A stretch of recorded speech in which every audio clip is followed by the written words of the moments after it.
Hey Ubers! Well, I'm working on some small works on board at the moment, and I've finished a couple of them, as you can see here. And what I've done today is I've actually just put a frame that I made around them, and all I've done is just taken this long strip of metal and cut it to the size of each side, and then used screws, as you can see there, and screwed it in. What I like about these homemade frames is that they're really cheap, and I sort of like the look of it. It's pretty chunky, and I think it's quite contemporary as well, so it does go with the work. And also what I like about it is it doesn't invade the work. Like, the frame doesn't detract from the artwork, because mostly you're seeing the work, which is great. So that's what I've been up to. So I've done these two so far. I've run out of screws, so I'll have to go and get some tomorrow, but they're ready. I'm working on this one as well. Really like the colours, and this is going to be something, I'm going to put something on this panel here, sort of link it in. Whether it's going to go that way I haven't decided yet.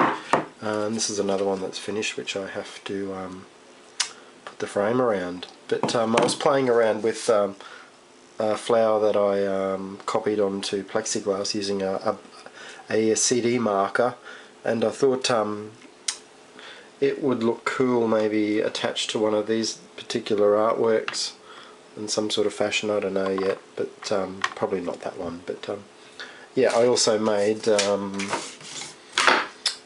bike shadow as well, which I thought was pretty neat. I don't think they're meant for this particular type of work, but I thought they were cool. So that's what I've been doing. I'm about to make a bunch more of these works on board, because I'm going to be visiting my gallery next week, and I'm going to take a bunch of them to them, and I'm sure they're going to take a few to hang, which would be great. Okay, to show you guys the level of experimenting and playing around that I do to get something just right, I think I've got 4 examples here of different things that I've done that have worked and that haven't worked.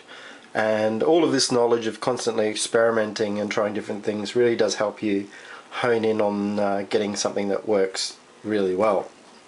So as you can see, I've got 4 works on board here. They're all very similar,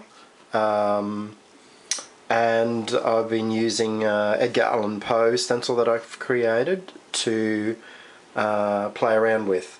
I've also been using an image transfer of a skull to incorporate with the image of Poe.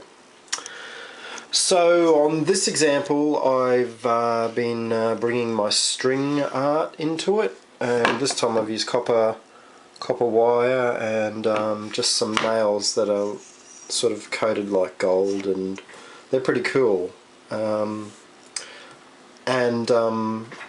Yeah, I'm quite happy with that.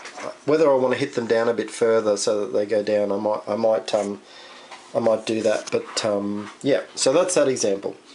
This was my first example of using an image transfer over wood, and the one thing that I found was that once I let the transfer dry, when I pulled it off, there was all these gaps from actually the grain of the wood.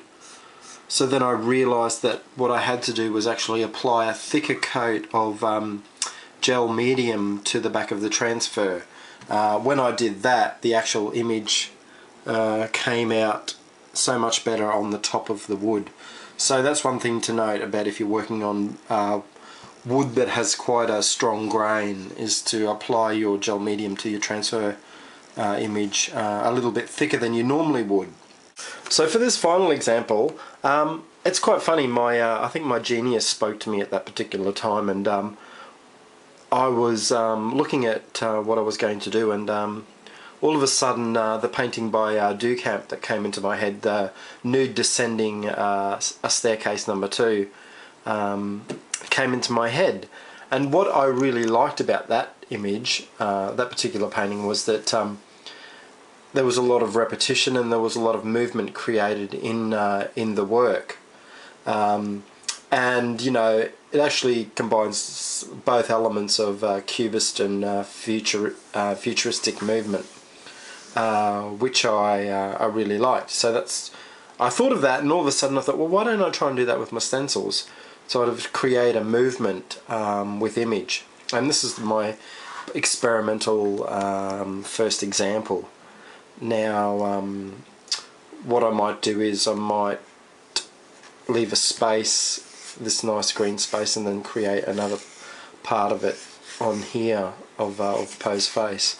And it's something that I want to sort of experiment more. Or I might take an element of the chandelier and enlarge it, so actually make it the full size, or leave a space, this green space, and then have this side with the chandelier.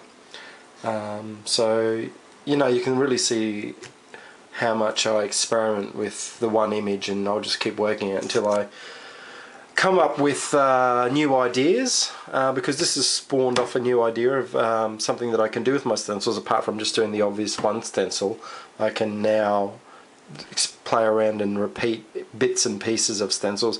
I may enlarge certain areas, like I might like to enlarge the eye and have it more as a larger section of it. I think it's something interesting and something different. So, you know, experiment. That's why I encourage everyone to always experiment, try different stuff, and see what you come up with, because you never know.